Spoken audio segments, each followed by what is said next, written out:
Good evening, everyone. The story we're talking about tonight. Don't be disgusted by the title. Rest assured, I won't describe those disgusting scenes. I'll try my best to. I'll remove things like septic tanks and so on. I'll get rid of all that. Well, focus on the scary stuff. This story from Wuharu happened in Tangshan, Hebei. When I was little, Wuharu lived with my parents in downtown Tangshan. But during the summer I was 10. My mom missed her mom, so she wanted to take me to my grandma's for a few days. And so it happened that I went to the countryside with my mom. When we got to the countryside, nothing happened for the first few days. I was having a good time.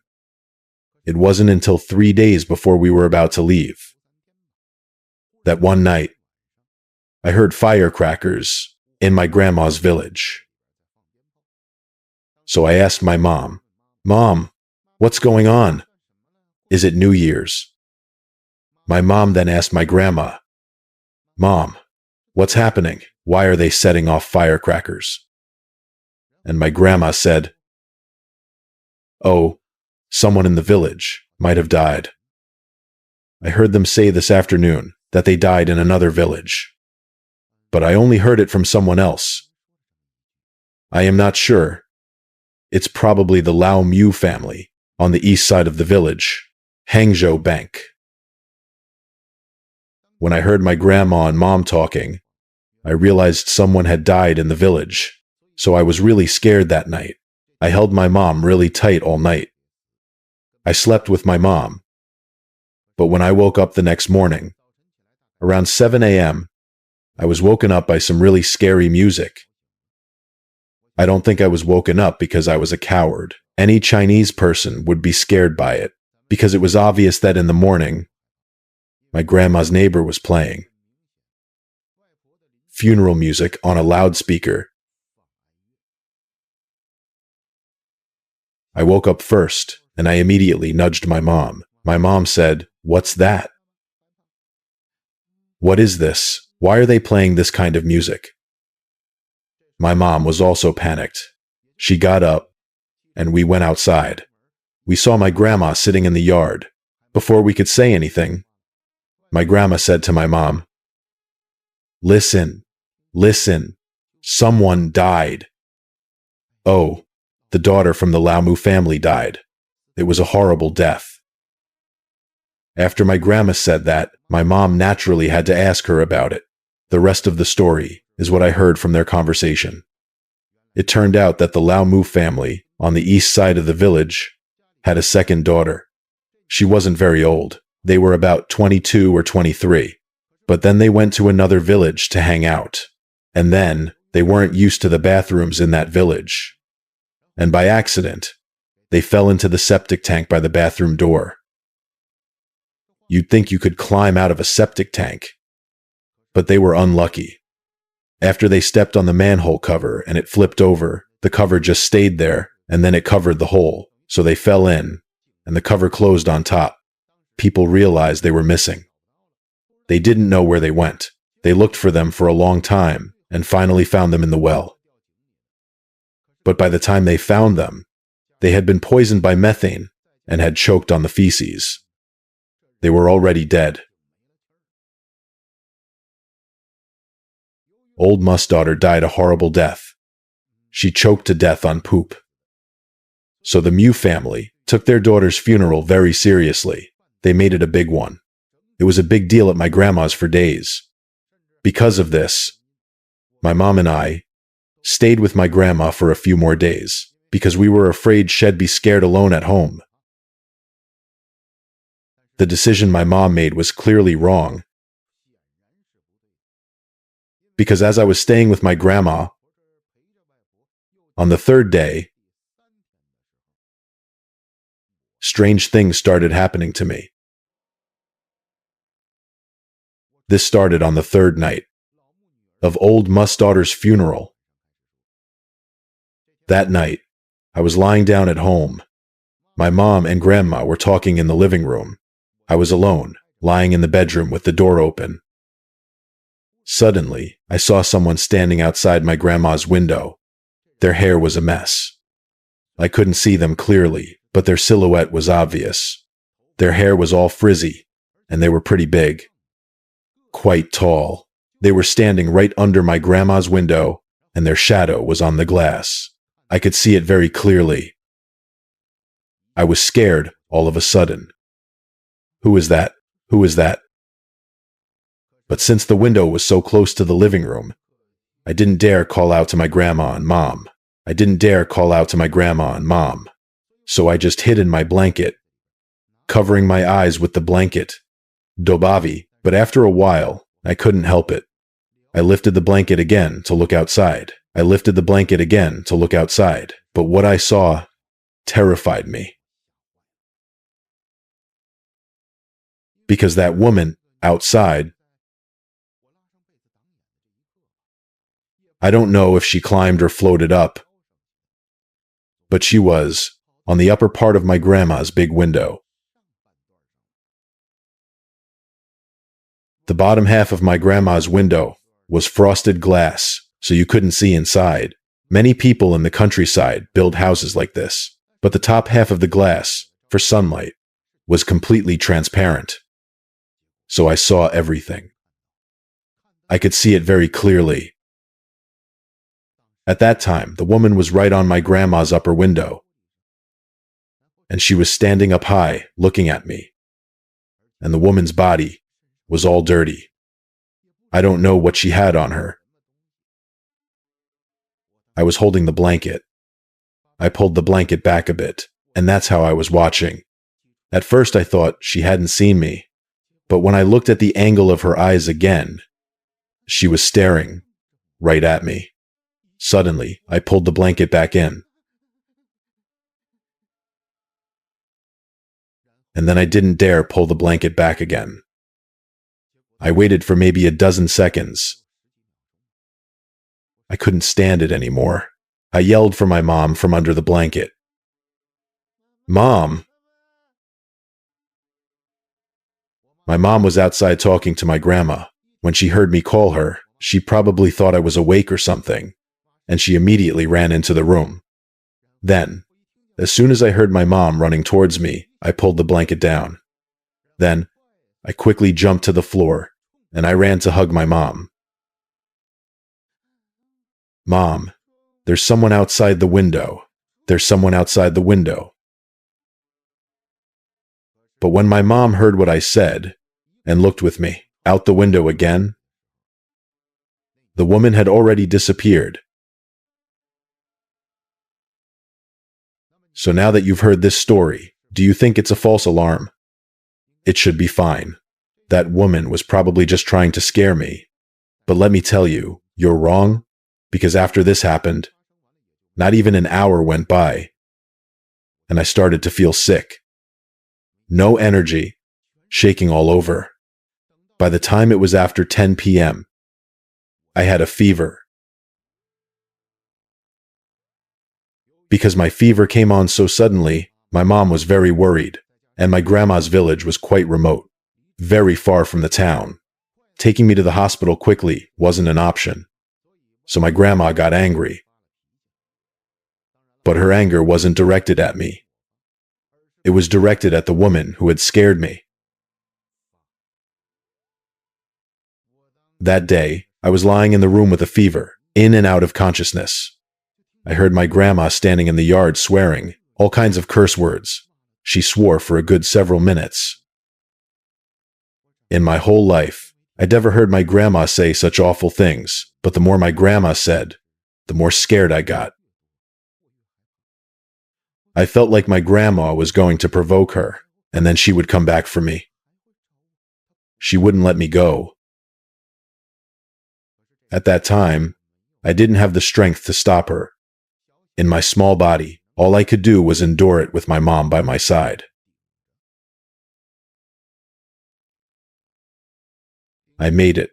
Until past 1 a.m., I just couldn't take it anymore. I started to talk nonsense. My mom saw that this wasn't good. She and my grandma found a neighbor late at night. It was a neighbor's uncle. He drove me to the hospital. But once we got to the hospital, it wasn't over. Because on the second day of my hospital stay, the woman came back. On the second night I was in the hospital, my fever had gone down a little. I was feeling better. I was lying in bed around 9 p.m., half asleep. I felt like someone entered my room. I thought it was my mom, because my mom went out to buy me some food. It felt completely natural, so I just looked up. But after I finished speaking, I slowly raised my head again, and I saw it. I looked. This isn't me. You. Who are you? But it was too late. This thing was already almost in front of me. I looked at it. It was the woman from the window that night. This woman came down and laughed hysterically at me. While laughing, she was mumbling strange things. I couldn't understand. There was something even worse. This woman, she didn't have any wounds. But she was covered in something black and sticky. Every step she took towards me, I wanted to die. It was so terrifying and disgusting. I desperately moved back toward the headboard. But where could I hide? Because my body was so weak, when she was about 20 centimeters away, I couldn't catch my breath. My heart was pounding and rising to my throat. Then my vision went black. I saw stars. I don't remember anything after that. I don't remember anything after that. When I woke up again, it must have been nighttime. I was being rescued. I was half asleep. I saw several doctors standing by me, and my mom was crying next to me.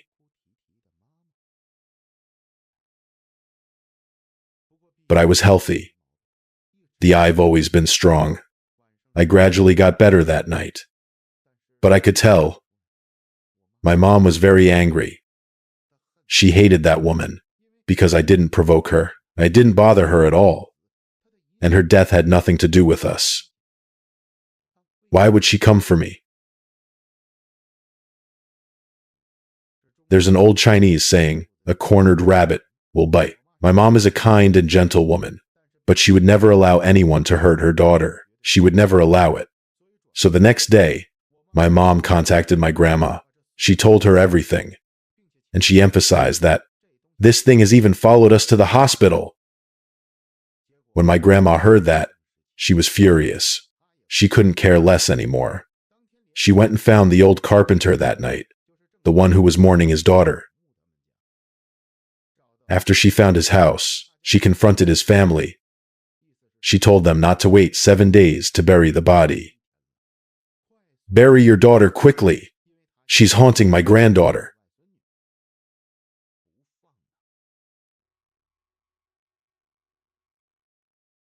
Because of the things that had been happening, the village was on edge.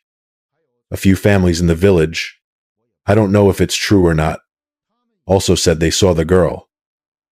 Many people were saying then that their daughter didn't leave the village. She's just been wandering around. She must have died a wrongful death.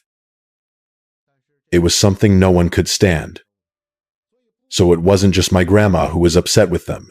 A lot of people in the village were upset too. Later, they really couldn't take it anymore. So the daughter's body wasn't kept at home for 7 days. On the morning of the 5th day, they buried her daughter. But after they buried her daughter, something strange happened to me. Of course, I didn't learn about these things until later. My mom told me about it. My mom said, "Hey, what about that time when you were little? Did you see a ghost? How strange." That morning, when they were burying the girl, you even had a fever over 38 degrees. The burial was finished around 8 a.m. The whole funeral was over. And at 9 a.m., you asked me for an apple. By 10 a.m., your temperature was completely back to normal. Even the doctor was stunned. They didn't know why. So, in the future, we have to be careful if anything happens again. Sometimes, there are a lot of things in this world that we still don't understand. What my mom told me was actually unnecessary, because I already knew. After all, they weren't the ones who saw that woman. I was the one. I knew all too well what I saw.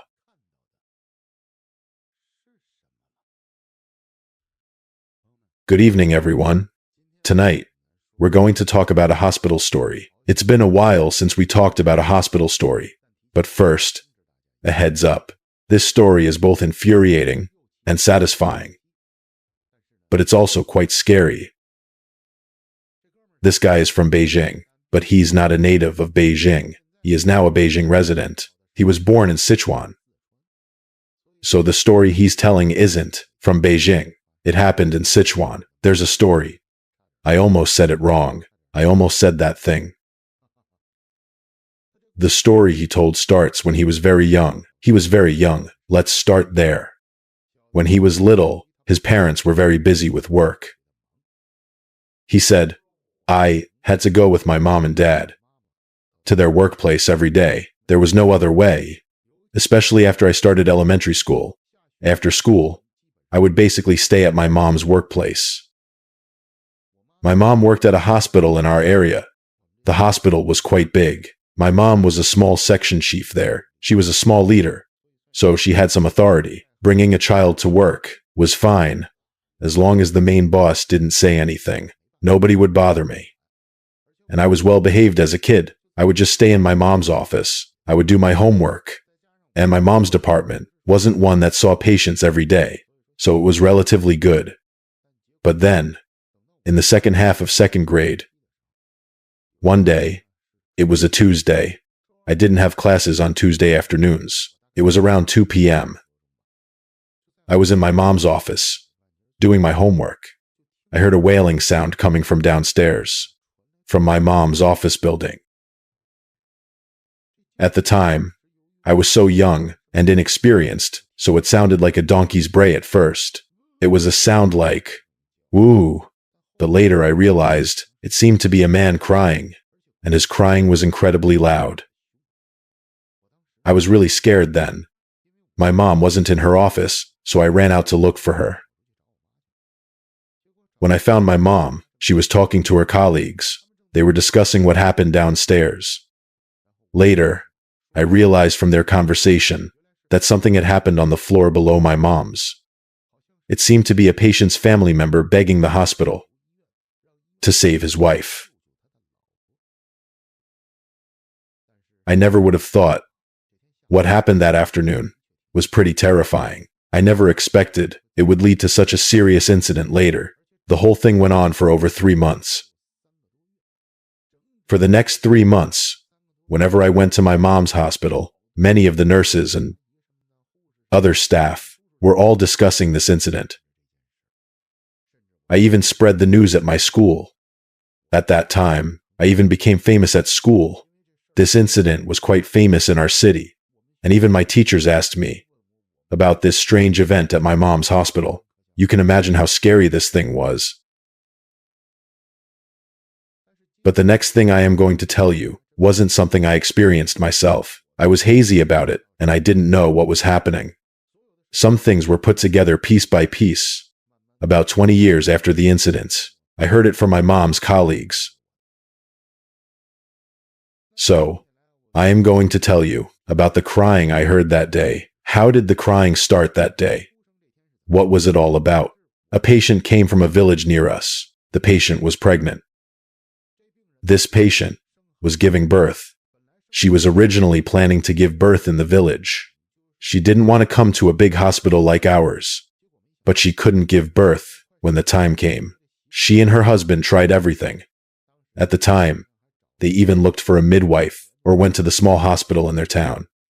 The small hospital looked at it and said, "You can't do it. You have to send her to a big hospital quickly." It seemed like a difficult labor, so he sent his wife to the hospital. But when he sent her, he was in a hurry. He was in such a rush. He didn't realize the hospital fees were so high. He didn't have enough money. But at that point, if he sent someone to get money, it would supposedly take over an hour to get there. There was no time. But at my mom's hospital, the person in charge of obstetrics was a deputy director of the hospital. She was actually an honorary deputy director. But this deputy director was not an ordinary person. Her family members were leaders in our city. So, this deputy director at my mom's hospital, I am not saying she was powerful, but even the head director didn't dare to cross her. Plus, this woman had a very eccentric personality. He's the kind of guy with no compassion. That day, after he received a patient, because the patient had no money, he absolutely refused to treat them. I heard that man crying, and it had actually been going on for over 30 minutes. The husband of the woman giving birth was finally forced into a corner.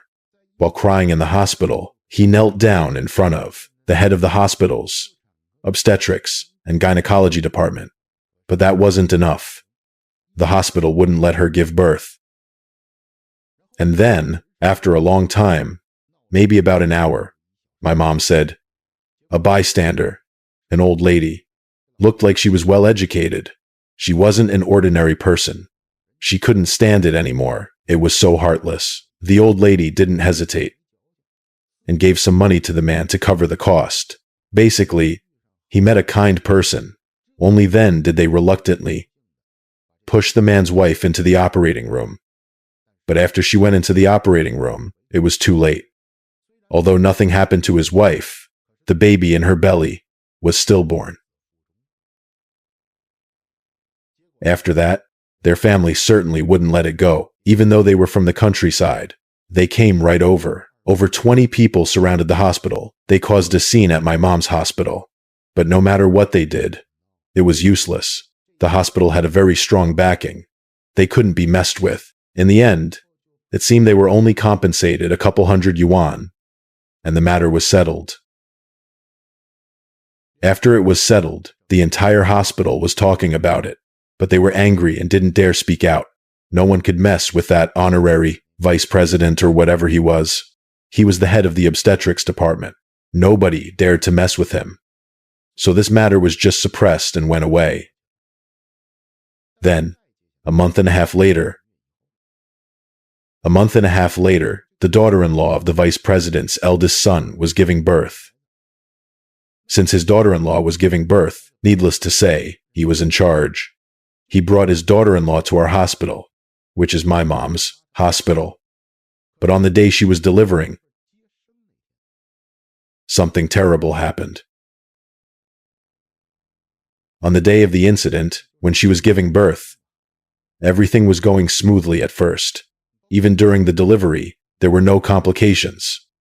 But when the baby was delivered naturally, the nurses and doctors had to take it out, right? As soon as they took it out, it scared the two nurses and one doctor so badly they almost fell down. Why? Because the baby had two heads. One head was very obvious, and it was tiny, but it was in a normal position. That was the main head of the baby's body. But another head grew right next to it. This separate head opened its big, bloody mouth and was biting half of the main head. It was biting it like that. And on top of this separate head, teeth grew in.